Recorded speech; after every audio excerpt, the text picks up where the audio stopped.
Hi అండి, ఈరోజు నేను వడలేసి చూపిస్తానండి. ఇవి బొబ్బర్లు, మినపప్పు, పెసరపప్పు అండి, 3 కలిపి మిక్సీ పట్టాలండి. దీంట్లో ఈ మిక్సీలో వేసానండి పప్పు, వెల్లుల్లి రెబ్బలను, అల్లం ముక్క వేసి మిక్సీ పట్టాలండి. మిక్సీ పట్టేసానండి. ఇది మనం బౌల్లో వేసుకోవాలండి. మిక్సీ పట్టింది దీంట్లో వేసాను కదండి, దాంట్లో ఏటేటి వేయాలో చెప్తానండి. కాస్త జీలకర్ర,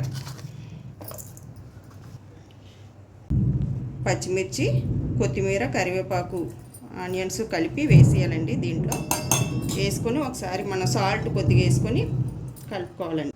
తగినంత సాల్ట్ అండి,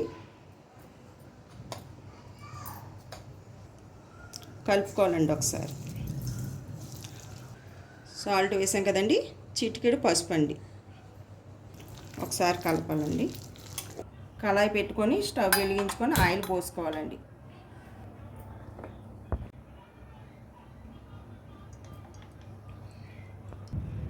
ఆయిల్ హీట్ ఎక్కాలండి.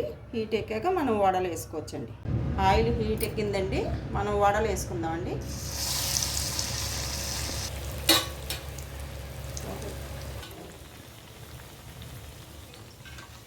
అయిపోయండి, తీసేస్తున్నానండి.